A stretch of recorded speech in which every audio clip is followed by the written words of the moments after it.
आज हमारे साथ श्री पंकज चतुर्वेदी जी हैं।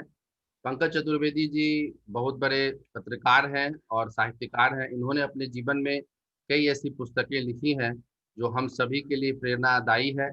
साथ में पंकज चतुर्वेदी जी जो भारत सरकार की एक पुस्तक न्यास एजेंसी जो एनबीटी है उसके तहत वरिष्ठ संपादक भी है। आज हम सभी के लिए बहुत सौभाग्य की बात है कि ये अपने जीवन के जो अनुभव हैं इस सभी अनुभव को हम सभी लोगों के साथ से साझा करेंगे। सर का एक लंबा अनुभव है और विश्व पुस्तक मेला में भी इन्होंने कई सेमिनार्स में भाग लिया है और लगातार इनके जो लेख आते रहते हैं वो व्यवहारिक लेख होते हैं और वस्तुतः सिद्धांत और व्यवहार में किस तरीके से तालमेल हो, तो ये हम सभी के लिए बहुत सौभाग्य की बात है। मैं राकेश कुमार झा सर आपका बहुत बहुत हार्दिक स्वागत करता हूं और विशेष रूप धन्यवाद राकेश जी। ऐसे बच्चे हैं जो पठन पाठन से जुड़े हुए हैं और विशेष रूप से जो सिविल सेवा की तैयारी करते हैं। और उसमें ऐसा देखा गया है कि जो ग्रामीण क्षेत्र के बच्चे जब आते हैं शहर की ओर, उनकी जो क्रिएटिविटी होती है, उनकी जो रचनात्मकता होती है, खास के जो निबंध में और विशेष रूप से जो उनकी पढ़ाई के प्रति जो रुचि है, एक धर्म है कहीं न कहीं गांव के स्तर पे, समाज के स्तर पे। तो आज किस तरीके से पठनीयता और जो रीडिंग हैबिट है वो मार्जिनलाइज हो रही है। और सर आप एक बहुत अनुभव के साथ अपना जिंदगी जिया है, तो आप बताएं कि खास के आज के जो युवा हैं जो कल के हमारे भविष्य हैं, ऐसे कौन से कदम हो, ऐसी कौन सी चीजें हो जिसके माध्यम से लोग और काफी रीडिंग हैबिट्स को इम्बाइब कर सकें और एक नॉलेज बेस्ड सोसाइटी का निर्माण हो सके। Sir Pankaj Chaturvedi sir please.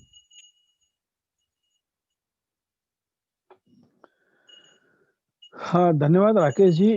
सबसे अच्छी चीज़ है कि जो हमारे एलिट सर्विसेज हैं, जो प्रशासनिक सेवाओं की सर्विसेज हैं, वह भारत की बुनियाद हैं। भारत के विकास की परिभाषाएं उनके मन मस्तिष्क और कलम से लिखी जाती हैं। उनके क्रियान्वयन और उनकी ताकत और उनके निर्णय लेने की क्षमता से वो साकार होती हैं। हम भारत आज अपनी आज़ादी के इतने छोटे से काल में जिस बुलंदी पर पहुंचा है, उसमें उन प्रशासनिक कर्मचारियों और अधिकारियों दोनों की एक महती भूमिका है। आज जो योजनाएं हमारी बन रही हैं, यदि हम पीछे पलट के देखें, तो हम जितना कर देते हैं, हम जितना श्रम करते हैं, उसका अपेक्षित नतीजा ना निकलना सरकार के स्तर पर, व्यक्तिगत स्तर पर, समाज के स्तर पर हर समय चिंता का विषय रहा है। इतनी सारी योजनाएं बनती हैं गरीबी उन्मूलन को लेकर, निरक्षरता उन्मूलन को लेकर, अस्पृश्यता को लेकर, फूड न्यूट्रिशन को लेकर, लेकिन जब हम आंकड़ों पे देखते हैं तो फिर से हम वहीं के वहीं खड़े दिखते हैं। और गली चौराहों पर जो फ्लोटिंग कमेंट होते हैं, जिनको मैं फ्लोटिंग कमेंट ही कहूंगा, उसमें कह देते हैं ये तो सरकारी कर्मचारी जो हैं वो निकम्मे ही होते हैं, कह के वो मुक्ति पा लेते हैं। लेकिन हकीकत ये है, हमारे दिए हुए कर का सदुपयोग, हमारे कर्मचारी अधिकारियों और समाज के द्वारा की गई मेहनत, हमारे राजनेताओं की कल्पनाएं और उसको क्रियान्वयन करने के लिए प्रशासनिक अधिकारियों की क्षमताएं उस बिंदु पर जाकर अपने पूरे प्रभाव को नहीं दे पाती हैं, जो पाते हैं कि जो मूल हितग्राही है, उसका बेनिफिशियरी है, वो साक्षर नहीं है। साक्षर का मतलब ये नहीं है कि उसको अक्षर ज्ञान नहीं है। हमारे और आपके जो पूर्वज थे, 2 पीढ़ी पहले देखे, तो हो सकता है उनको अक्षर ज्ञान नहीं होगा, लेकिन वो अपने प्रकृति के प्रति, अपने परिवेश के प्रति, अपने मवेशी के प्रति, अपने रिश्तेदारों के प्रति, अपने खेत के प्रति, अपने पेड़ के प्रति जागरूक थे। वो उसके मर्म को जानते थे। आज स्थिति ये है कि हम एक तरफ साक्षरता के आंकड़ों को बढ़ा रहे हैं और दूसरी तरफ हम देखते हैं कि जागरूकता के आंकड़े कम हो रहे हैं। राकेश भाई, दुर्भाग्य है, आप बहुत सारे पोस्ट ग्रेजुएट बच्चों को देखेंगे जो बैंक की स्लिप नहीं भर पाते। बहुत सारों को देखेंगे जो साइकिल की चेन चढ़ाना नहीं जानते हैं। बहुत सारे ऐसे लोगों को देखेंगे, उनको बोल दिया जाए कि आप थाने चले जाओ तो पसीने छोड़ने लगते हैं। ये असल में वो साक्षर तो हैं, लेकिन साक्षरता का जो मुख्य अवसर था, जागरूकता, उससे वो अभी महरूम है। और इस जागरूकता को पाने के लिए हमको अपने परिवेश में चारों ओर जो कुछ हो रहा है, मेरे परिवेश से मतलब ये नहीं कि डोनाल्ड ट्रम्प और बाइडेन का इलेक्शन पे हम चिंता करें। मेरे घर से मेरी चिंता शुरू हो, मेरी स्टडी में कहीं मकड़ी का जाला तो नहीं लगा है? मेरे घर की बाहर की नाली में जो बार-बार पानी फँस रहा है, वो क्यों फँस रहा है? और उसके लिए मुझे किससे अपील करनी है? बिल्कुल। मेरे सड़क का स्ट्रीट लाइट नहीं जल रही, तो मुझे उसके लिए शिकायत क्यों नहीं करना चाहिए? मेरे घर में जो अखबार आता है, उसके बिल में यदि ₹1.40 है, तो ₹60 60 पैसे वो वापिस क्यों नहीं करेगा? ये जो जागरूकता है,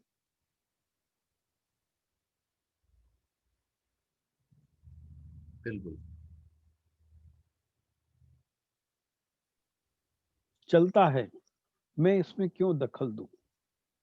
इस भावनाओं को जब तक आपने नहीं छोड़ा, तब तक आपके पास जो डिग्री का तमगा है, वो बेमानी है। और आप जान लीजिए, प्रशासनिक प्रतियोगिताओं में यदि आईएएस यानी अखिल भारतीय सेवा देख लो, राज्य सेवाएँ देख लो, और या नीचे पटवारी तक देख लो, उन लोगों की सफलता के आंकड़े ही बहुत अच्छे होते हैं, जो अपने चारों ओर के प्रति संवेदनशील होते हैं, अपने परिवेश के प्रति संवेदनशील होते हैं। विशेष रूप से आप देख लीजिए, यूपीएससी के एग्ज़ाम में जो इंटरव्यूज़ में जो सवाल पूछे जाते हैं, वो सवाल के यानी आमतौर पर वो सवाल आपको किसी किताब में उसका उत्तर नहीं मिलेगा। बिल्कुल सही कहा। वो आपका जो व्यावहारिक ज्ञान है, यदि आप रोज़ 2 अखबार पढ़ते हैं, यदि आप 3 मैगज़ीन पढ़ते हैं,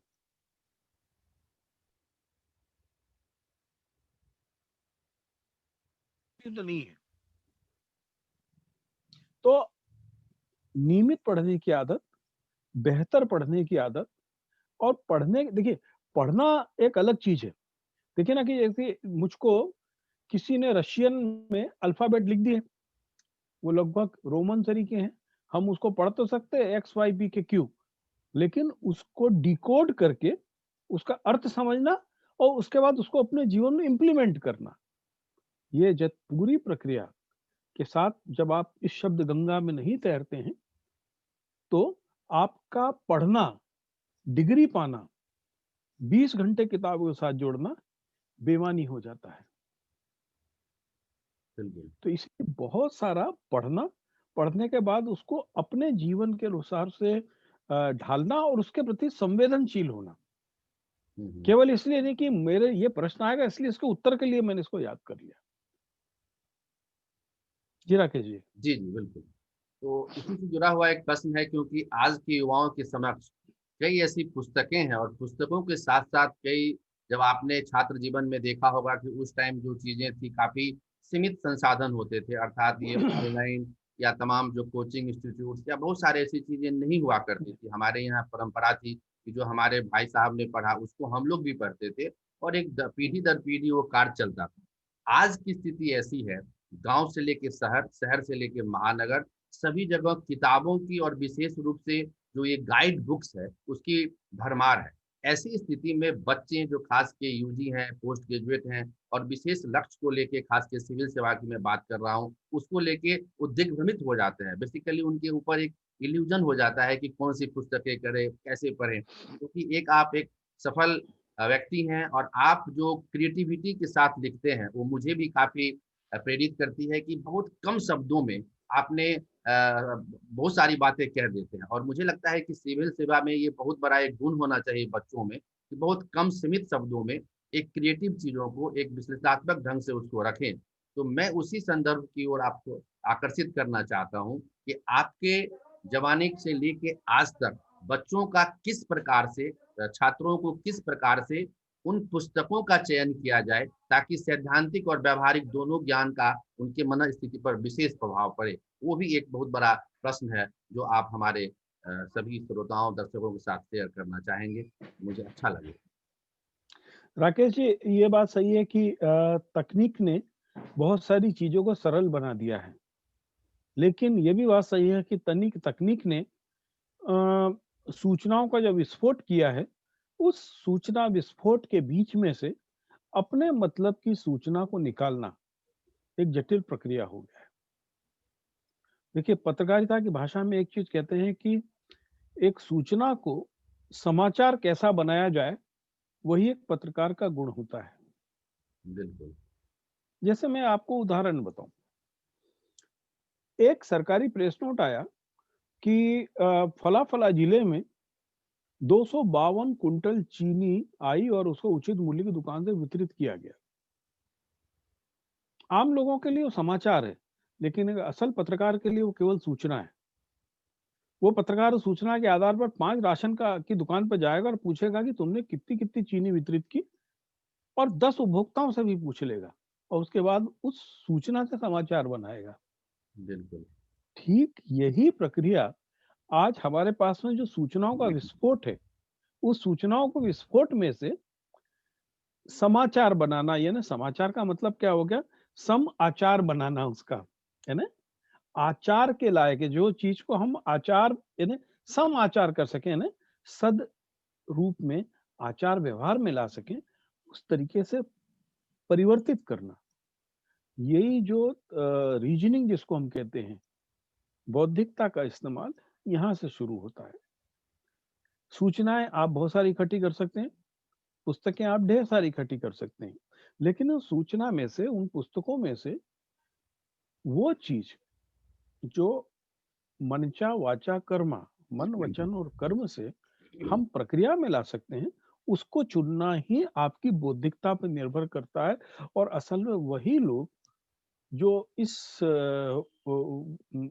हैसियत को पा लेते हैं, इस काबिलियत को पा लेते हैं, वही लोग कम किताब पढ़कर भी इन परीक्षाओं में सफल होते हैं।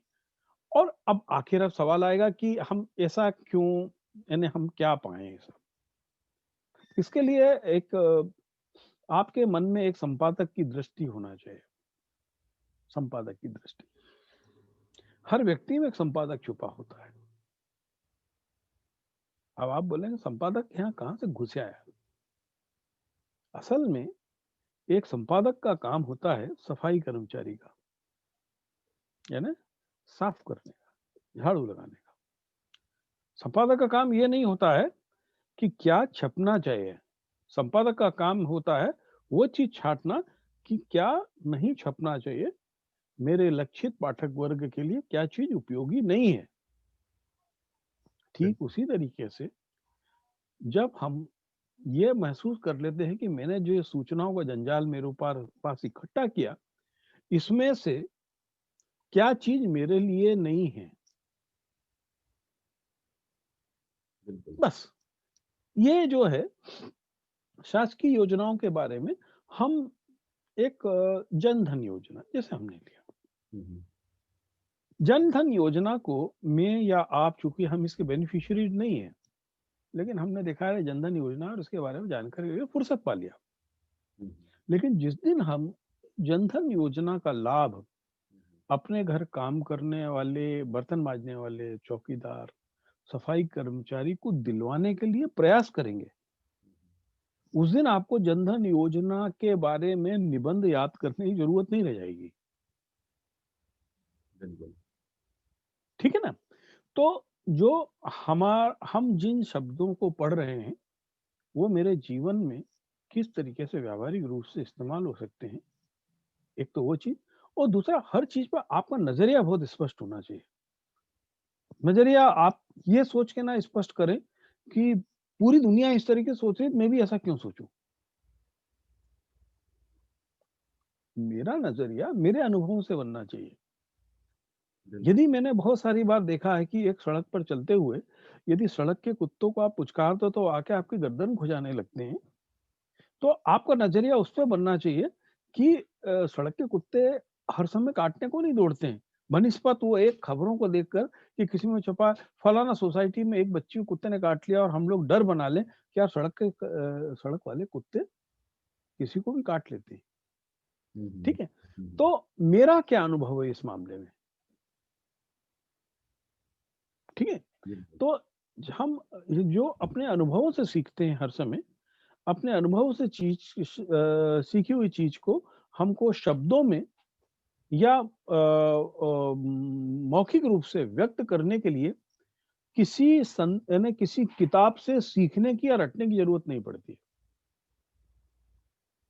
ये दुर्भाग्य है, आज जो बहुत बड़े-बड़े स्कूल खुल गए हैं, उन लोगों ने ब्लैक बोर्ड को तो चमकीला बना लिया है, लेकिन जो कक्षा में लगी हुई खिड़की है, जहाँ से रोशनी आती है, उस खिड़की को उन्होंने बंद कर दिया। उनको लगता है कि खिड़की खुली रहेगी, तो कमरे के भीतर चलने वाले वातानुकूलित सिस्टम की हवा से बच्चे कम ठंडा होंगे।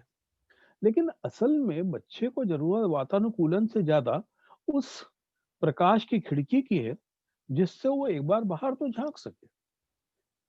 हैं? हम क्लासरूम में डिजिटल में बच्चे को पढ़ा रहे हैं कि गाय का निबंध, गाय के 4 पैर होते हैं, पूँछ होती है, वो उसके सींग होते हैं, गाय ये करती है। लेकिन खिड़की के बाहर खड़ी गाय को हम बच्चे को देखने नहीं देते।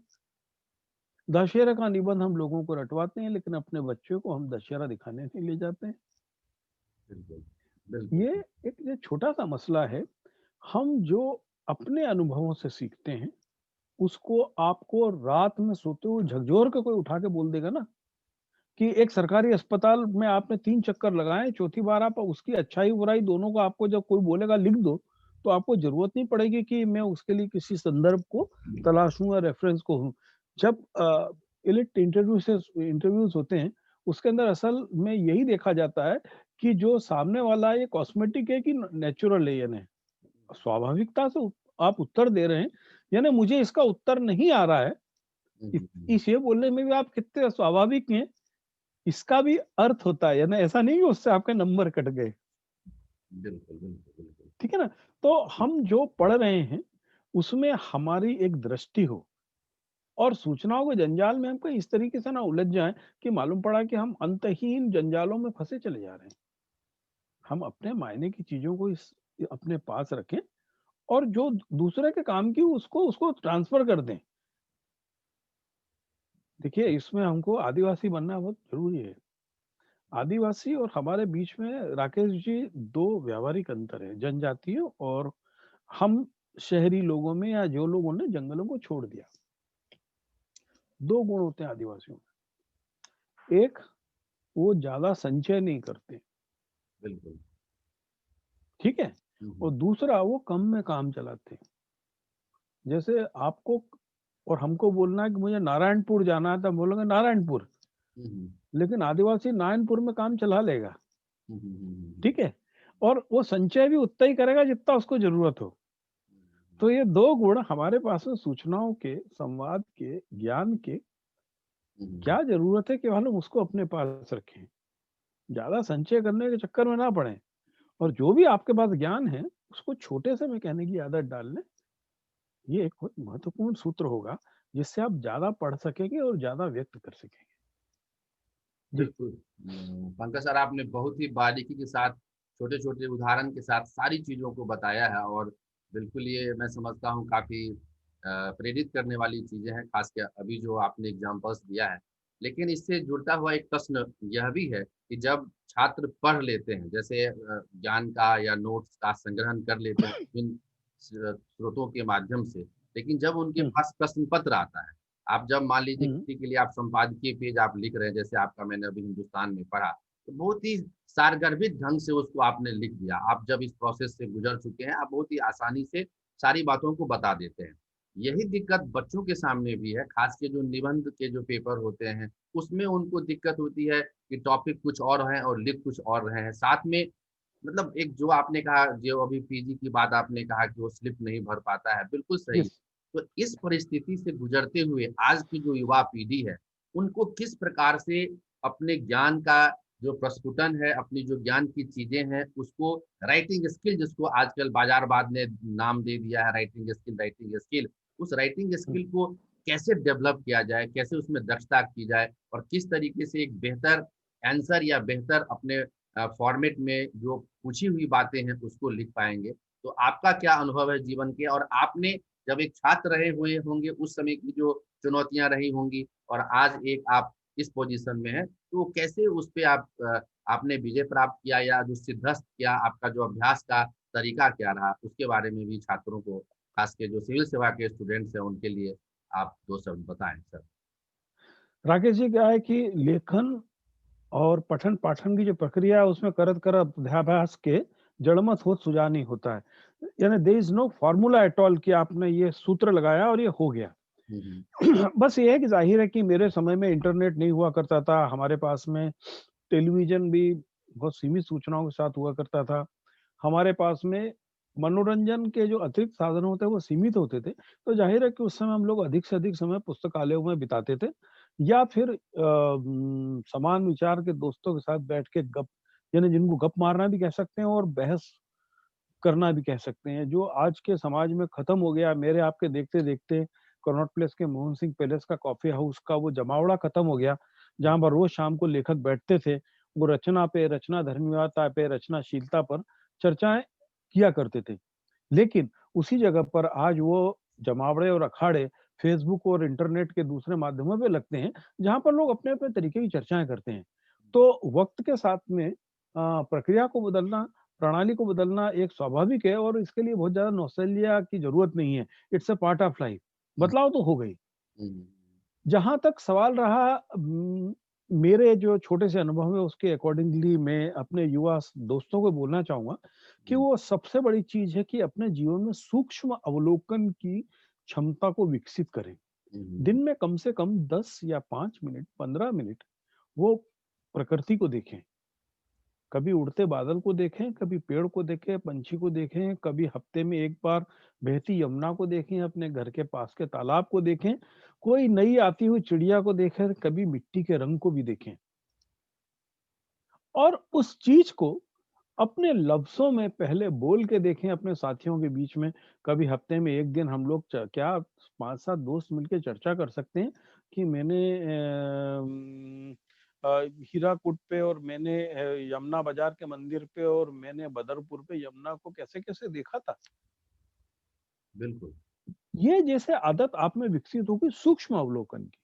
हुँ, हुँ, देखिए, व्यापक अवलोकन की आदत सब में आ गई है। हुँ, हुँ, हुँ, आज आप किसी बच्चे को बोलो वो पूरे अमेरिकन इलेक्शन की पूरी प्रोसेस, किस राज्य में कितने वोट होते हैं, आज से पहले किसको कितने वोट मिले, he can explain each and everything hmm, comfortably. Hmm, लेकिन जैसे हम उस पे बोलते हैं कि पंचायती राज में एक पंच के क्या अधिकार हैं और क्या कर्तव्य हैं, बिल्कुल सही कहा। आप देखिएगा यू जस्ट फील अनकंफर्टेबल। और छोटे से में हम आ जाते हैं अपने परिवार में। क्या जरा पता करो आपकी 5 पीढ़ियों के नाम जरा पता करो। बाबा, उनके पिताजी, उनके पिताजी, उनके पिताजी। मुश्किल है। अचानक लोग ठहर जाते हैं। हुँ, हुँ, हुँ, मेरे गाँव का ये नाम क्यों पड़ा था? हुँ, ठीक है। हुँ, हुँ, यदि आज मेरे गाँव में धान हो रही है, तो आज से 40 साल पहले धान की जगह कौन-सी फसल होती थी जिससे जीविकोपार्जन भी होता था? हुँ, हैं? मेरे आस-पास के इलाके में मोटा फसल किसके यहाँ हो रहा है? ये जो सूक्ष्म अवलोकन है, या पिछले 1 महीने में मैंने मेरे कमरे में रखी कौन-सी किताब को नहीं छुआ है, हुँ, या पिछले 6 महीने में मैंने कौन से कपड़ों को नहीं पहना। हुँ, ये जो ये आपका पीछे पलट के जाना, उसको सूक्ष्म रूप से देखना, उसको विचारों के रूप में अपने दोस्तों के साथ साझा करना और हुँ, उसको लिखना। हुँ, यदि ये प्रक्रिया अपना ली जाए, हुँ, जैसे कि हमने लखनऊ के आसपास कुछ बच्चों के न्यूज़पेपर शुरू करा है। तो अच्छा। उन न्यूज़पेपर में खबर क्या थी, हुँ, मेरे स्कूल की पीने की टंकी का पानी आज गंदा था। हुँ, मेरे स्कूल में आज पहली बार गुलाब का फूल उगा। हुँ, एक फूल बैंगन कैसे बनता है मैंने जीवन में पहली बार देखा। हुँ, मैं घर से निकला तो एक कबूतर मरा पड़ा मिला था। हुँ, हुँ, आज मेरे टीचर का चेहरा कुछ उदास है।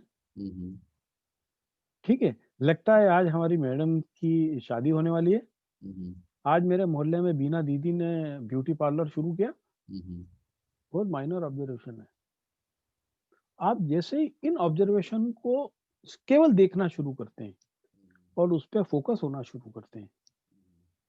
देखिए, जो यदि हम वेद परंपराओं और या पारंपरिक ज्ञान परंपराओं में जाओ, तो जो त्राटक वगैरह की परंपरा है, वो क्या कहती है? वो कहते हैं कि सूक्ष्म में आपको ध्यान को केंद्रित करना है।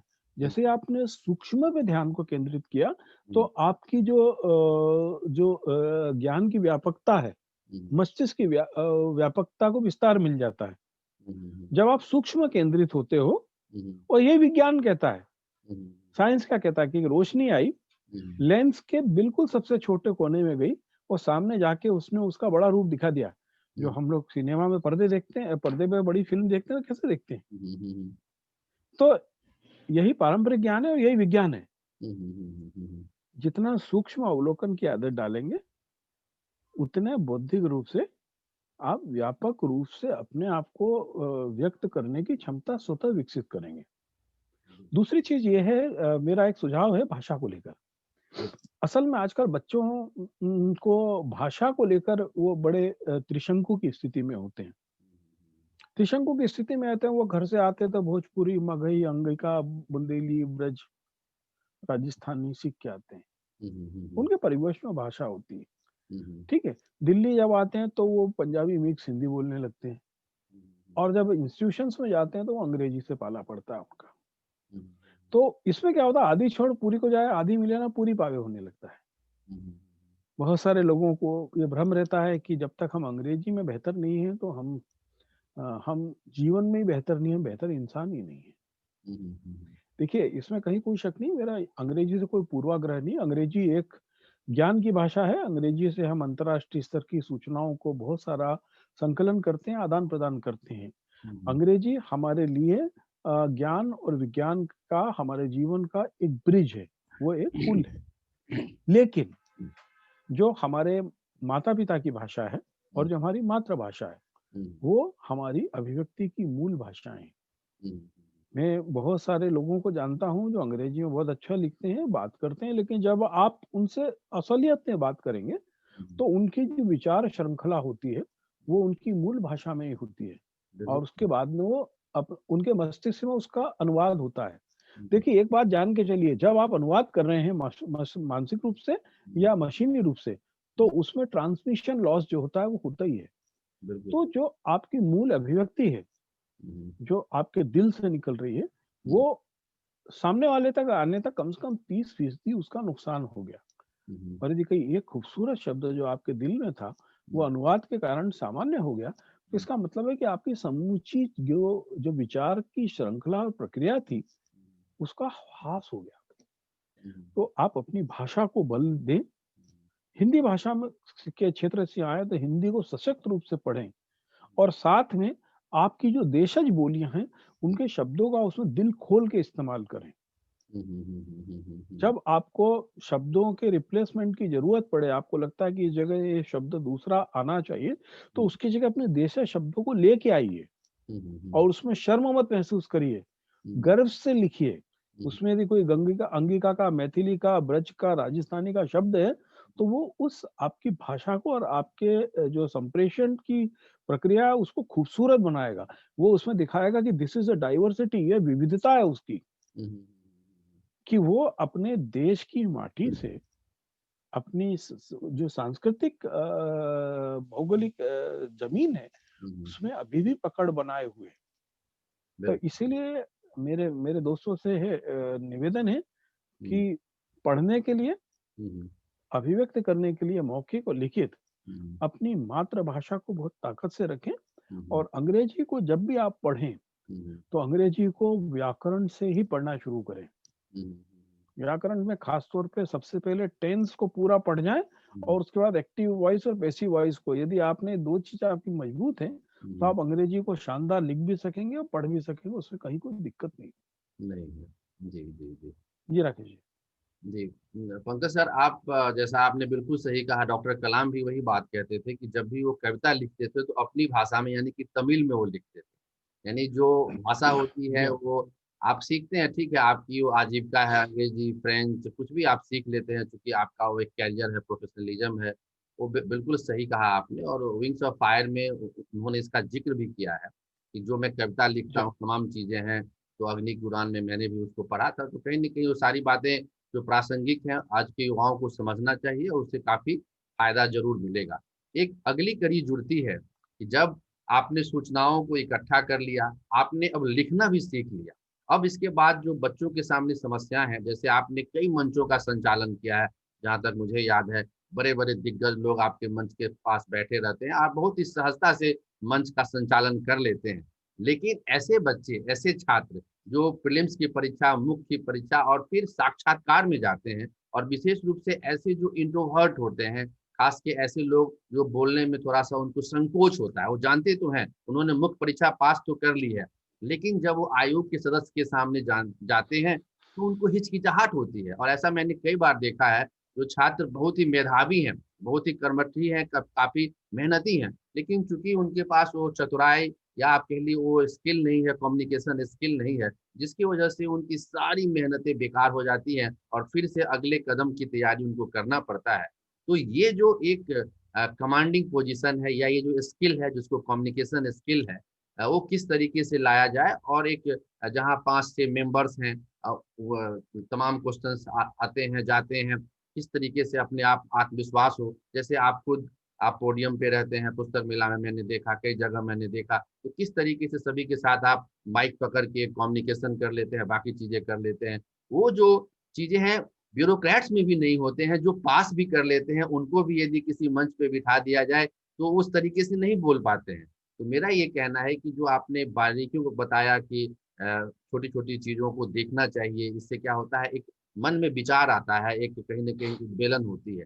तो मौलिक प्रश्न ये है कि कम्युनिकेशन स्किल्स को बढ़ाने के लिए आपके अनुभव क्या रहे हैं और किस तरीके से छात्रों को समझना चाहिए? जी, राकेश जी, आजकल तो मैंने देखा है कि जो बच्चों को यूपीएससी वगैरह की तैयारी करा रहे हैं, वो बाकायदा उनको इंटरव्यूज़ की तैयारी कराते हैं। बिल्कुल। लेकिन मेरा जो व्यक्तिगत एक उसमें सजेशन है, वो एक एक फ़ॉर्मूला अपने जीवन में याद रखें, don't say yes if you want to say no. यदि आपके पास में किसी चीज़ का जवाब नहीं है, आप असहज हैं, तो उसको स्पष्ट रूप से बोलिए, वो आपकी ताकत होती है। दूसरी चीज़, अ, जो संवाद और संचार की सहजता के लिए सबसे ज़्यादा अनिवार्य है कि आप अपने परिवेश के समाज से जुड़े रहें। जिस दिन आप अपने आप को विशिष्ट समझने लगते हैं और जिस रिक्शे में जा रहे हैं, उस रिक्शे वाले से बात करने में, या जो ऑटो रिक्शा वाला में एक साथ आप बैठे हैं, उससे बात करने में, या बस के बगल में बैठी हुई सवारी से बात करने में, या अपने पास पड़ोसियों से, या अपने घर आने वाले कूड़ा उठाने वाले के परिवेश को समझने के लिए, आप केवल इसलिए उससे बात ना करना पसंद करते कि लगता है यार कि मैं इससे क्या बात करूँगा? बिल्कुल। यहीं से आपकी जो संप्रेषण प्रक्रिया है वो धीमी हो जाती है। आप जितने अधिक लोगों से बात करेंगे, जितने अधिक समाज के लोगों के दर्द को, समस्याओं को, उनकी ताकत को समझेंगे, वही आपको ये आत्मविश्वास देगा कि आप किसी से भी बात कर सकते हैं। मैं यहाँ पर आपको एक अपना अनुभव साझा करना चाहूँगा। हौज-खास के एक स्कूल में मैं बच्चों की और टीचर्स की वर्कशॉप कर रहा था, हुँ, हुँ, और बड़ा स्कूल था। हुँ, तो वहाँ पर बात आई साक्षात्कार की प्रक्रिया। हम बच्चों को सिखा रहे थे कि साक्षात्कार को एक विधा के रूप में अ, निश्चित ही हमको शामिल करना चाहिए पाठ्यपुस्तकों में, हुँ, क्योंकि साक्षात्कार एक ऐसी विधा है जिसको अलग-अलग तरीके से लिखा भी जा सकता है, लिया भी जा सकता है, दिया भी जा सकता है, और वो इन्हें किसी व्यक्ति को, किसी परिवेश को, किसी घटना को समझने का वो सशक्त तरीका होता है। हुँ, हुँ, मैंने वहाँ पर यदि मुझे ध्यान है, यदि आपको उस तरफ ग्रीन पार्क और हौज खास में गुप्ता जी हुँ, हुँ। सफ़ेद कपड़े पहने रहते हैं, टोपी लगाते हैं, और वो कुलचे और चने बेचते हैं, साइकिल के ऊपर अंगड़ी। हाँ, हाँ, हाँ। काफ़ी चर्चित है। हुँ, हुँ, हमने उनको बुला लिया स्कूल में हुँ, और उनसे बातचीत कराई। हुँ, हुँ, हुँ, हुँ, जब बच्चों ने उनसे बात की कि जब उन्होंने बताया कि वो कैसे सुबह साढ़े 4 बजे उठते हैं, हुँ, हैंडपंप से पानी लाते हैं, फिर नहाने के बाद में ही इसको खाना फूड को बनाना तैयार करते हैं, हुँ, और कैसे उसको सफाई को ध्यान रखकर वो फिर बाहर निकलते हैं। और जैसे किसी बच्चे ने पूछा कि यदि आप को कोई टक्कर मार जाए तो क्या होगा? बोले, उसने बोला कई बार हुआ है। हुँ, तो बोले फिर तो आप भूखे रह गए होंगे? बोले मुझे मेरे भूखे रहने की चिंता नहीं थी। असल चीज़ है कि ग्रीन पार्क हौज खास बहुत महँगा इलाका है, हुँ, जहाँ पे होटल में ₹200 से कम का खाना नहीं मिलता है। हुँ, लेकिन मेरे 15-20 रुपए के छोले-भटूरे से पेट भरने वाले कई ऐसे लोग हैं, हुँ, जो दुकानों पे छोटी-मोटी नौकरियाँ करते हैं, चपरासी हैं, मिस्त्री हैं, उनको उस दिन खाना नहीं मिल पाया। हुँ, हुँ, जब इस तरीके की बात आती है, तो ये जो एलिट क्लास के बच्चे हैं, वो ये समझते हैं कि ये जो व्यक्ति है, जो साइकिल पे छोले-कुलचे बेच रहा है, ये भी समाज का एक हिस्सा है। हुँ, इसका इस समाज की संरचना में, इस देश की प्रगति में, हुँ, इस देश के लोगों के लिए कुछ करने की पूरी प्रक्रिया में कुछ भागीदारी है। अदरवाइज़ जो ये भ्रम बना हुआ है कि देश के लिए करने का ज़िम्मा हुँ, कुछ नेताओं का या कुछ आला अफ़सरों का ही है। यदि ऐसे छोटे-छोटे साक्षात्कार, छोटी-छोटी बातचीत किसी दिन सोसाइटी के चौकीदार से, किसी दिन रिक्शे वाले से, किसी दिन बूढ़े पोस्टमैन से, ये लोग आयोजित करते रहें और उनको अपने आप लिखते रहें। हुँ, हुँ, देखिए, जब आप खुद सवाल करने की पोज़ीशन में आएँगे ना, हुँ, हुँ, जब आप स्पॉन्टेनियस सवाल प्रश्न पे प्रतिप्रश्न करने लगेंगे, हुँ, हुँ, तब आप प्रत्येक प्रश्न और प्रति प्रश्न का अपने मस्तिष्क से उत्तर देने के लायक भी हो जाएँगे। तो बिल किताबों के दायरे से बाहर निकल के बहुत सारे लोगों से बातें करें, बहुत सारी सामाजिक और राजनीतिक गतिविधियों में शामिल हों, धरनों प्रदर्शनों में शामिल हों, सेमिनार और संगोष्ठियाँ होती हैं उसका हिस्सा बनें। हुँ, उसमें आप प्रश्न पूछें और उत्तर भी दें, इस डर के बगैर हुँ, हुँ, कि कोई ये क्या कहेगा यार कि इसने क्या पूछ लिया। हुँ, हुँ, हुँ, हुँ, आप इसकी चिंता मत करो कि कोई क्या कहेगा। हुँ, हुँ, यदि आपको लगता है कि ये चीज़ मुझे नहीं आती है या आपको लगता है कि मेरी इस प्रश्न के प्रति जिज्ञासा है, उस सेमिनार में, उस वेबिनार में, उस ज़ूम एक्टिविटी में, उस प्रदर्शन में खड़े होके सवाल करो आप। जिस बिल्कुल। दिन ये आत्मविश्वास आप में विकसित हुआ, तो आप हर सवाल का जवाब आत्मविश्वास से देंगे। हुँ, हुँ, हुँ, हुँ, हुँ, हुँ, बिल्कुल। जी, राकेश जी। जी, जी। इसी से जुड़ा जुड़ा हुआ एक प्रश्न है कि मुझे लगता है कि जो व्यक्ति का निर्माण है, व्यक्तित्व का, जैसे आपने बचपन से लेके जो आज तक आपने जो अचीव किया, कहा जाता है व्यक्ति से बड़ा व्यक्तित्व होता है। तो ये जो आपने कहा कि जो तैयारियाँ होती हैं, मुझे लगता है इंटरव्यू की तैयारी नहीं कराई जा सकती क्योंकि व्यक्तित्व का निर्माण आपने छोटे-छोटे जो स्टेप्स बताए, छोटी-छोटी जो चीज़ें बताएँ, वो मुझे लगता है स्कूल के दिनों से, कॉलेज के दिनों से व्यक्ति को स्वयं संस्थाओं को भी और विशेष रूप से जो व्यक्ति है, जो सोच रहा है अपने किसी पर्पस के लिए, तो उस चीज़ों को ध्यान में रखें, तो काफ़ी फ़ायदा मिलेगा। इसी से जुड़ा हुआ एक और प्रश्न है कि आज के युवाओं के सामने चूँकि कहीं न कहीं पेरेंट्स का प्रेशर भी रहता है, कहीं न कहीं पीयर ग्रुप प्रेशर से और सबसे बड़ी जो उनका एक एस्पिरेशंस हैं और वहाँ पे बच्चों के सामने डिमोटिवेट मैं उसको डिप्रेशन का नाम नहीं दूँगा, कि उसको डिमोटिवेट हो सॉरी। जाते हैं। कभी न कभी उनको लगता है कि नहीं हमने इतनी पढ़ाई की, तो हमारे पास इतने परसेंट मार्क्स आए या हमने उसको नहीं वो यस। चीज़ नहीं कर पाया। एक अपना देश सबसे ज़्यादा युवाओं को रख रहा है, पूरी दुनिया में इसकी आबादी काफ़ी अधिक है। तो ऐसी परिस्थिति में जहाँ पे सिविल सेवा तैयारी करते-करते यदि किसी को नहीं भी होता है, लेकिन उसने यदि काफ़ी कड़ी मेहनत की है, लगन से मेहनत की है, तो उस परिस्थिति में या अगले चरण की परीक्षा की तैयारी के लिए जो मोटिवेशन का फैक्टर है, जैसे आज हम आप बातचीत कर रहे हैं तो कहीं न कहीं मोटिवेटेड है, कहीं न कहीं चीज़ों को लगता है कि यस। पंकज जी से हम बहुत कुछ सीखेंगे और हमने अभी-अभी सीखा भी है बहुत कुछ। तो ये जो मोटिवेशन लेवल है लाइफ के अंतिम पड़ाव तक मुझे लगता है इसकी ज़रूरत होती है। चुनौतियाँ आती हैं जीवन में, तो ख़ास के युवाओं के लिए जो युवा काफ़ी परेशान हैं, काफ़ी उनको लगता है कि अब तो सारे दरवाजे बंद हो गए, अब मैं नहीं कुछ कर पाऊँगा।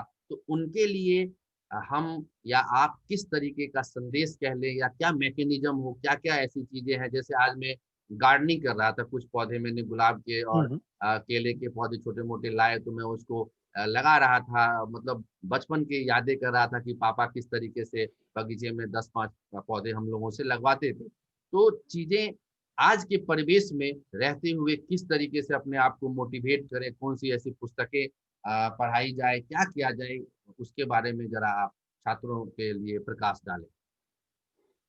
राकेश जी, मैं कई बार सोचा और मेरा इच्छा है कि मैं इसको कभी लिखूँगा भी कि भारत में ये दुर्भाग्य है कि हम लोग अपने मानव संसाधन का प्रबंधन भली-भाँति नहीं कर पाते हैं।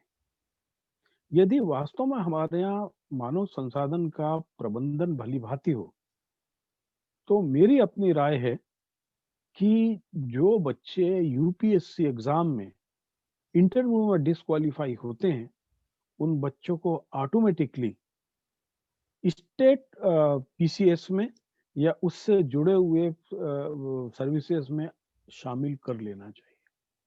मेरा अपना एक सोच है, क्योंकि आप एक व्यक्ति को चरम पर पहुँचकर नीचे ला रहे हैं। ख़ैर ये तो मेरा सपना ऐसा हो, अब ये तो सरकार पे डिपेंड करता है, क्योंकि मुझे ऐसा लगता है कि हम उन लोगों के जो काबिलियत है, लियाकत है, जो उनकी मेहनत है, उसके साथ न्याय नहीं कर रहे हैं। नहीं कर पाते, बिल्कुल। क्योंकि 8 कुर्सियाँ हैं और 80 लोग हैं, तो इसका मतलब ये नहीं है कि बाकी जो 72 लोग हैं, वो लोग यानी नाकाबिल हैं।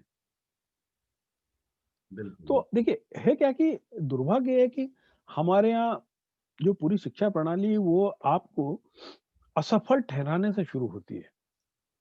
12th के एग्ज़ाम में आपके 90% अंक आए, लेकिन दिल्ली यूनिवर्सिटी के कॉलेज में 92% चाहिए थे और आपका प्रवेश नहीं पाया। आप शुरू हुए कि मैं असफल हूँ, हुँ, हुँ, हुँ, हुँ। जबकि मैं अपनी उम्र के हिसाब से देखता हूँ तो 90% अंक पाना एक सपना था। बिल्कुल, बिल्कुल सही बात। ठीक है? हुँ, हुँ। तो हम लोग क्या है कि मुझे लगता है कि ये एक प्रबंधन सरकार के स्तर पे होना चाहिए कि जो लोगों को हम 12वीं कक्षा की पढ़ाई में शामिल कर रहे हैं, यदि उनमें से सभी लोग स्वेच्छा से उच्च शिक्षा चाहते हैं, तो उनको सहजता से, उनकी हैसियत के अनुसार उच्च शिक्षा मिले। ये एक बहुत अनिवार्य एक प्रणाली का व्यवस्था है। जहाँ तक बच्चों की बात रही, मेरा अपना सोच है कि उनको, यानी जब वो एक यूपीएससी की तैयारी करना शुरू करते हैं, तो उनके दिमाग में दोनों चीज़ होना चाहिए हुँ, कि I have to achieve it, मुझे इसको पाना ही है। और साथ में दूसरा फ़ॉर्मूला भी होना चाहिए कि ज़िंदगी में पाने के लिए एक यूपीएससी का एग्ज़ाम है, सॉरी, यानी ये पाने के लिए एग्ज़ाम है, यदि वो नहीं है, तो पाने के लिए सारी दुनिया भी है। दुनिया भी है, बिल्कुल। Rest of this world is also for you. Hmm, hmm, hmm. बात वही है कि जिनको हम असफल कहते हैं, या जो लोग इम्तिहान में पास नहीं हो पाए, या प्रीलिम में पास नहीं हो पाए, या से मेंस में पास नहीं हो पाए, इंटरव्यू पास नहीं आ पाए, पहला चीज़ तो ये हमको, हम जो उनको प्रशिक्षित करने वाले लोग हैं, उनके परिवार के लोग हैं, उनके पीयर्स हैं, उनको पहली चीज़ तो उनके प्रति कोई सहानुभूति नहीं रखना चाहिए। यानी सहानुभूति मतलब ये नहीं कि हम उनको पिटी ना दिखाएँ, "अरे यार! तुम्हारे साथ बड़ा बुरा हो गया यार।" हुँ, हुँ, हुँ, हुँ। कुछ भी नहीं हुआ। देखिए, ये ज्ञान की प्रक्रिया थी। हुँ, मैंने इस ज्ञान के लेवल तक ज्ञान पाया, हुँ। और वो ज्ञान तो मेरे पास रहेगा ना, पोस्ट नहीं रही, बिल्कुल, बिल्कुल। लेकिन वो ज्ञान तो आपके पास है ना। राकेश जी, जी। अब वो दिन चले गए, वरना मैं दिल्ली के अखबारों के, जो हिंदी अखबारों के खासतौर पे जो एडिट पेज के जितने इंचार्ज हुआ करते थे ना, हुँ, हुँ, हुँ। उसमें से 90% यूपीएससी के एस्पायरेंट ही हुआ करते थे। हुँ, हुँ, हुँ, हुँ, हुँ। मैं नाम भी बता सकता हूँ आपको। जी, जी, जी। ठीक है? हुँ, हुँ। तो हमको ये सोचना चाहिए कि ज़रूरी नहीं है कि वो, यदि वो हमने नहीं पाया, हुँ, तो हुँ। हमारी ज़िंदगी का सब कुछ लूट गया। हुँ, हुँ, हुँ, हुँ। हमारे पास में, यानी जो आजकल पॉलिटिक्स में बड़ा प्रचलित शब्द है कि आपका प्लान बी क्या है, प्लान सी क्या है। हुँ, हुँ, हुँ। तो we always think about the plan B and plan C too. Hmm, hmm, hmm. At the end, hmm, मैं हुँ। यूपीएससी का एग्ज़ाम क्यों क्रैक करना चाहता हूँ, इसके लिए आपको मानसिक रूप से तैयार होना चाहिए। Hmm, hmm, hmm, hmm.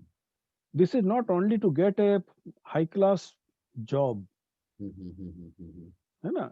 This is the way to serve the country in the better way. Definite. हम अपने मुल्क को बेहतर तरीके से सेवा कर सकें, उसकी एक तरीका है।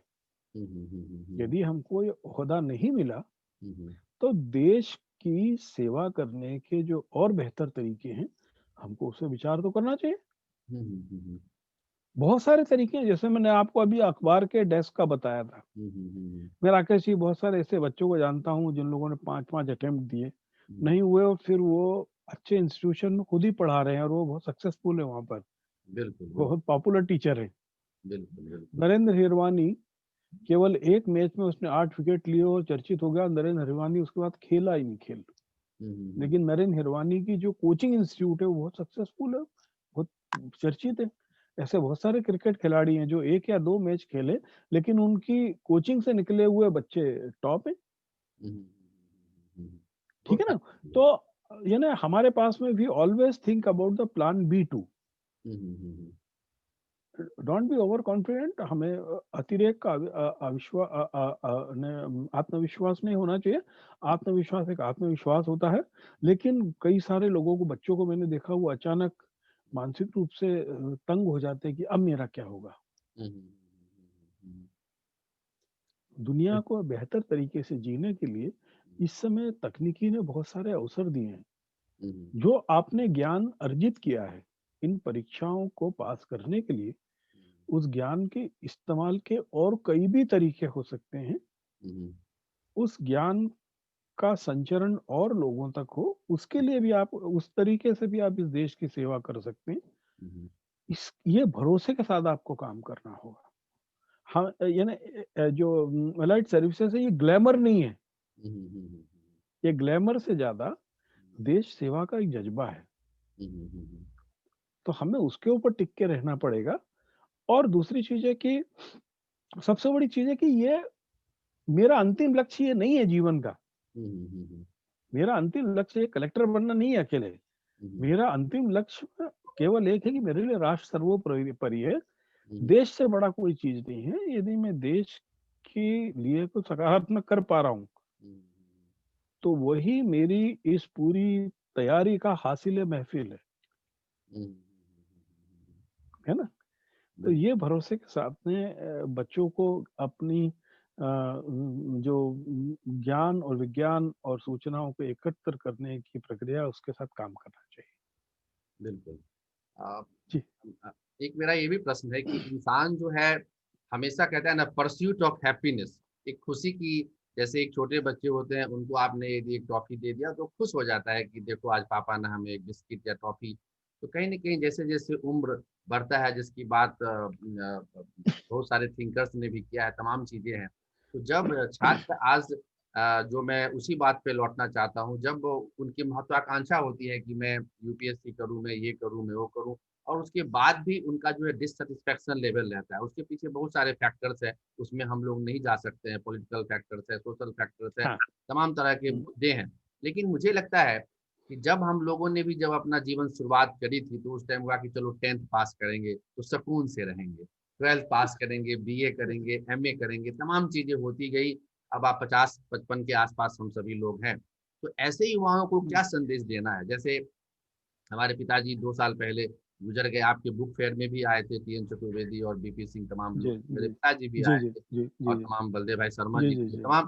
तो मतलब उनको हमने कभी नहीं देखा कि मतलब कभी मतलब अपना वो कहते हैं चलो काम करना है। मतलब ये चीज़ें नहीं कि हम उस पे एग्ज़ैक्टली। रिग्रेट फ़ील करें, कि ये नहीं हुआ, ये नहीं हुआ। मतलब हमें कभी नेगेटिविटी उनके सामने नहीं रहती थी। बड़े वो भी डिस्ट्रिक्ट एजुकेशन ऑफिसर थे, तमाम चीज़ें थी वहाँ जी, पे। जी, जी। तो मेरा ये जी, जी, कहना है जी। कि जीवन के अंदर में ऐसे छात्र, जैसा आपने बिल्कुल कहा, यदि किसी भी कारण से सफल नहीं हो पाते हैं एक निश्चित क्षेत्र में, बाकी भी कई सारे सपने हैं, तो ऑल द टाइम मोटिवेट भी रहना चाहिए उनको। साथ में जो कुछ कंट्रीब्यूट कहता है ना समाज के अंदर, आइंस्टीन बार-बार इस चीज़ को कहते थे कि don't ask what the country has done for yourself, what you have done for the what you sake of have done country. For the country. ये एक बहुत बड़ा इम्पोर्टेंट प्रश्न है और मुझे लगता है कि सभी युवाओं को इसके बारे में सोचना चाहिए। और रिलायंस ने एक ऐसा स्कीम भी निकाला था, कहीं मैं पढ़ रहा था कि जो बच्चे यूपीएससी के इंटरव्यू निकाल लिए हैं, उनको वो जॉब देगा। मैं कहीं पढ़ रहा था, पता बिल्कुल। नहीं उसमें क्या हाँ, हकीकत थी या है। सच्चाई थी। ठीक, सही है, तो ये सही सारी है ये। चीज़ें हैं जो मुझे लगता है आपने सारे प्रश्नों को बहुत ही बखूबी, आपने बिल्कुल एग्ज़ाम्पल्स, जिसको एम्पिरिकल नॉलेज कहते हैं, व्यावहारिक ज्ञान कहते हैं, उस पे आपने दिया। और साथ में मेरा जो अब अंतिम प्रश्न है, चूँकि समय की बाध्यता है, हमने 1 घंटे का ये टॉक शो रखा हुआ था। तो इसमें हमें ये भी आपसे जानना है कि आप ग्रामीण बच्चों के लिए क्या संदेश देना चाहते हैं? आज हम जब गाँव में जाते हैं, पुस्तकालयों का अभाव है, उनके सपने बड़े होते हैं, फ़ोन आते हैं मोबाइल पे कि भैया हम ये करना चाहते हैं, वो करना चाहते हैं, लेकिन आज भी पंकज जी संसाधनों का बहुत अभाव है, बहुत घोर अभाव है और वो एक दिशाहीन हो बिल्कुल। रहे हैं। तो इन ग्रामीण परिवेश के बच्चों के लिए क्या संदेश हो? और ऐसे बच्चे जो सपने को तो पा चुके हैं लेकिन खुश नहीं हैं, तो कहीं न कहीं दबाव में हैं तमाम फैक्टर्स की वजह से। तो दोनों का उत्तर हम आपसे सुनना चाहेंगे। आपका क्या यह सुझाव सुझाव सुनना चाहेंगे? देखो, जो हमारे ग्रामीण स्तर के बच्चे हैं, मैंने जो पाया है ओरिजिनल आइडिया और ओरिजिनल थॉट के मामले में वो अभी भी श्रेष्ठ हैं। क्योंकि उनकी मैं दूसरे प्रश्न पे आऊँगा, क्योंकि उनके पास में अभी भाषा के कारण उनकी मानसिक स्थिति मिश्रित नहीं हुई है, एक चीज़। दूसरा चीज़ ये है कि हम लोगों ने अपने गाँव को एक लेबल दे दिया। ये हमने नहीं दिया, ये अंग्रेज़ों ने दिया। बिल्कुल। अंग्रेज़ों ने कहा कि गाँव पिछड़े होते हैं, वहाँ पे शिक्षा, स्वास्थ्य नहीं है और इसलिए आप बेहतर ज़िंदगी के लिए शहरों की ओर आओ।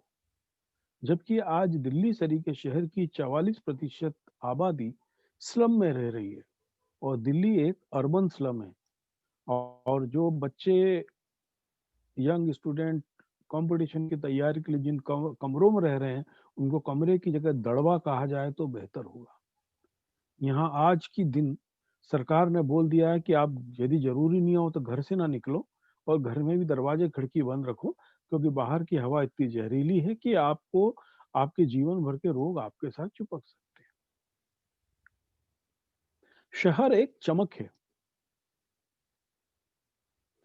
ये हम सभी लोगों की ज़िम्मेवारी है कि शहर आने के कारणों को हम ग्रामीण स्तर पर ही निराकरण करें।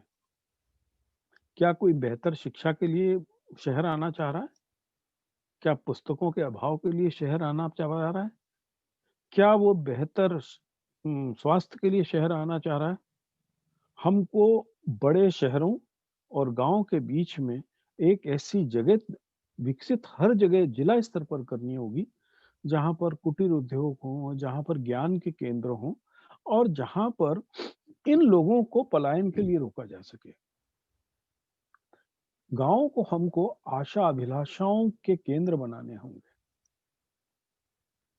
यानी व्हाइट कॉलर जॉब आप ज़रूर नहीं विकसित कर सकते हैं गाँव में, लेकिन आप श्रम से जुड़े हुए जो हैं, क्या कुटीर उद्योगों के लिए हम उनको ट्रेनिंग दे सकते हैं? क्या हम उनको मुद्रा योजना के तहत 50 से 60 हज़ार का लोन करा के कुटी मिर्ची बेचने का कारखाने के साथ उसको विकसित कर सकते हैं? या जो बच्चे एमबीए करके अभी कोरोना के कारण गाँव वापिस चले गए, उनको गाँव में तैयार प्रोडक्ट की मार्केटिंग के लिए डिस्ट्रिक्ट लेवल तक हम ला सकते हैं। हमें उनको ये बताना होगा कि शहर एक सपना है और शहर का जो सपना है, वो जिस दिन आप उस सपने में शामिल हो जाते हो, आपके सपने टूट जाते हैं। मैं आपको सन 88 की अपनी एक घटना बताऊँगा। जब मैं पहली बार दिल्ली आया था, उम्मीद से कि मैं जनसत्ता में नौकरी करूँगा। अनुपम मिश्रा जी गांधी शांति प्रतिष्ठान के उनके पास किसी परिचित के माध्यम से गया। हम्म, अनुपम जी लंबी बात करते रहे, मैं क्या लिखता हूँ देखते रहे, क्या पढ़ता हूँ दिखते रहे। उन्होंने अपनी कुछ किताबें दी, तालाब पे काम करने के लिए प्रेरित किया और अपने घर से लाया और डिब्बा से लंच कराया। जब मैं वहाँ से चलने लगा, उन्होंने बोला प्रभाष जी को जाके मिल लो, उन्होंने फ़ोन कर दिया, तो मैं पैदल ही जा रहा था, तो सीढ़ी तक छोड़ने आया और उन्होंने मुझसे बोला कि पंकज, आप दिल्ली आ रहे हो, आपका स्वागत करने वाला सबसे पहला व्यक्ति मैं ही हूँ। लेकिन 25 साल बाद आपको लगेगा कि आप जिस चीज़ को अपनी प्रगति समझ के आए थे, वास्तव में वो आपकी अधोगति होगी, क्योंकि दिल्ली आके आपका अन्वेषण, शोध, नए शब्दों का समागम, इस सब पे विराम लग जाएगा। बिल्कुल। ये एक बहुत ज़मीनी हकीकत है। हम्म, हम्म, तो हम सभी लोगों ने एक सिस्टम में एक भ्रम बना रखा है कि यदि आपके पास में एक सरकारी नौकरी है, तो आप सरताज हो, नहीं तो बाकी आप सब कोई काम के नहीं हो। बिल्कुल। हमें श्रम के महत्व को और यानी think globally and act locally का जो सिद्धांत है, वैश्विक रूप से सोचना और स्थानीय रूप पे कार्य करने की जो मूल नीति है, हम्म, उसके उसके लिए हमें लोगों को तैयार करना होगा। इवन जो हम यूपीएससी के लिए बच्चों को तैयार कर रहे हैं, वो लोग बहुत बड़े नीति निर्धारक हैं। हमको उनको सबसे पहले बताना होगा कि जिस दिन आप एक अच्छे ओहदे पे जाते हो, तो आपके द्वारा बनाई गई योजनाओं का सबसे पहला सार यह हो कि हम पलायन को रोक सकें और जिन कारणों से युवा शहरों की ओर आते हैं, उन कारणों का निराकरण वहाँ पर हो। फोर्स नहीं करें। वो वहाँ पर आनंद से यदि खेती करना चाहें, वो कुटीर उद्योग में काम करना चाहे तो आनंद से, वो पशुपालन करना चाहे तो आनंद से, वो मुर्गी पालन करना चाहे तो आनंद से करें। भाई चावड़ी बाजार में दिल्ली के मखाने बेचने वाला तो करोड़पति है, लेकिन मिथिलांचल के तालाब से फूल मखाने तालाब से निकालने वाला वो बेचारा 2 महीने में रोजगार में टें बोल जाता है। बिल्कुल सही बात। काहे ऐसा होता है? हम्म। भाई जो 10 ग्राम मखाने में नमक मिला के पैकेट में फूला सरीका 100 रुपए में बेच रहा है, वो क्या हम दरभंगा मधुबनी में नहीं कर सकते हैं क्या? बिल्कुल सही बात। नहीं कर सकते हैं क्या? बिल्कुल हो सकता है। तो हमको अपने सपनों को की दुनिया को अब महानगरों शहरों से छोटी जगह को शिफ्ट करना होगा। बिल्कुल। हमारे भविष्य की योजनाओं को, हमारी पढ़ाइयों को, हमारे शिक्षा केंद्रों को, जैसे आपने एक बार कोशिश की थी कि आप अपने गांव में आप लाइब्रेरी शुरू करना चाह रहे हैं। अधिक से अधिक लोगों को प्रेरित करें कि वो अपने अपने कस्बों में, अपने घरों में 2 घंटे दें समाज के लिए और पुस्तकालय शुरू करें। हम सब राकेश भाई मदद करेंगे। यदि 50 बच्चे आके कहते हैं कि हम अपने गांव में अच्छा पुस्तकालय शुरू करना चाहते हैं, वो थोड़ा रिजल्ट दें, वो 50 किताबें इकट्ठी करें, 50 मैं दूंगा। बिल्कुल सही। और अकेले मैं नहीं, मेरे और आपके सरीके सैकड़ों लोग जुड़ते हैं इन अभियानों में बेहतर काम के लिए। जब बाबा के ढाबा के लिए 40 लाख रुपए जुड़ सकते हैं, तो इस ज्ञान यज्ञ के लिए तो सैकड़ों लोग सामने आएंगे, है ना? तो और दूसरी चीज है कि हमको बेहतर इंटरनेट का इस्तेमाल ग्रामीण स्तर पर कैसे हो, एक बेहतर इंटरनेट से हम एक अच्छे समाज को बना सकें, इसकी आज इस समय सबसे बड़ी जरूरत है। राकेश जी, हो रहा है कि ग्रामीण स्तर पर इंटरनेट और मोबाइल इंटरनेट का दुरुपयोग चरम पर है। बिल्कुल सही। पोर्न देखने में, मोबाइल कैमरे से अभद्र अश्लील वीडियो बनाने में, ब्लैकमेलिंग करने में, अपराध करने में। असल में दुर्भाग्य हुआ कि हमारे यहाँ क्या होता है कि पहले हम लोग शस्त्र ले आते हैं। पहले मैं आपके हाथ में बंदूक दे देता हूँ, उसके बाद में बताता हूँ, जब आप 5 को ठोक देते हो उसके बाद बोलते हैं यार नहीं यार, बंदूक का इस्तेमाल ऐसे करना चाहिए। ऐसे हम लोगों ने इंटरनेट तो हर घर में दे दिया, हर हाथ में पकड़ा दिया और सस्ते में पकड़ा दिया, लेकिन हम प्रशिक्षित नहीं कर पाए कि इंटरनेट का बेहतर इस्तेमाल आपके बेहतर जीवन के लिए क्या होगा। आज इंटरनेट ग्रामीण स्तर पर और कस्बाई स्तर पर ठलुओं का टाइम काटने का एक जरिया हो गया है, जबकि यही इंटरनेट और मोबाइल उन उन बच्चों के जीविकोपार्जन का, रोजगार का, सूचना का, ज्ञान का, बेहतर जीवन का जरिया हो सकता है। और मुझे लगता है कि हम जो साथी लोग अपने किन्हीं कारणों से ऊंची वाली परीक्षाओं में उत्तीर्ण नहीं हो पाते हैं, उन बच्चों को अपने जिला स्तर पर 15-15 दिन के कोर्स चलाने चाहिए। 12th के बच्चों को, एडोलसेंस बच्चों को, 14-16 के, तो कि how to use internet for your positive life and how can you gain many more things from the internet. It is not only the WhatsApp and the Facebook. ये मेरा एक सशक्त सुझाव मेरे सभी दोस्तों के लिए होगा।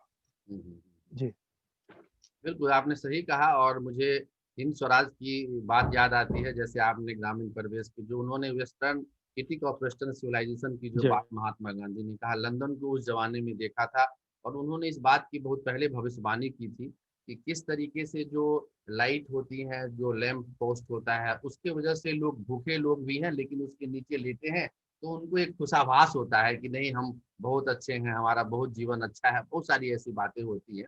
तो उन सारी चीज़ों की मुझे लगता है आपने याददाश्त ताज़ा कर दी। और साथ में जो ग्रामीण परिवेश के लिए जो इंटरनेट की आपने बात कही, वो भी काफ़ी महत्वपूर्ण है।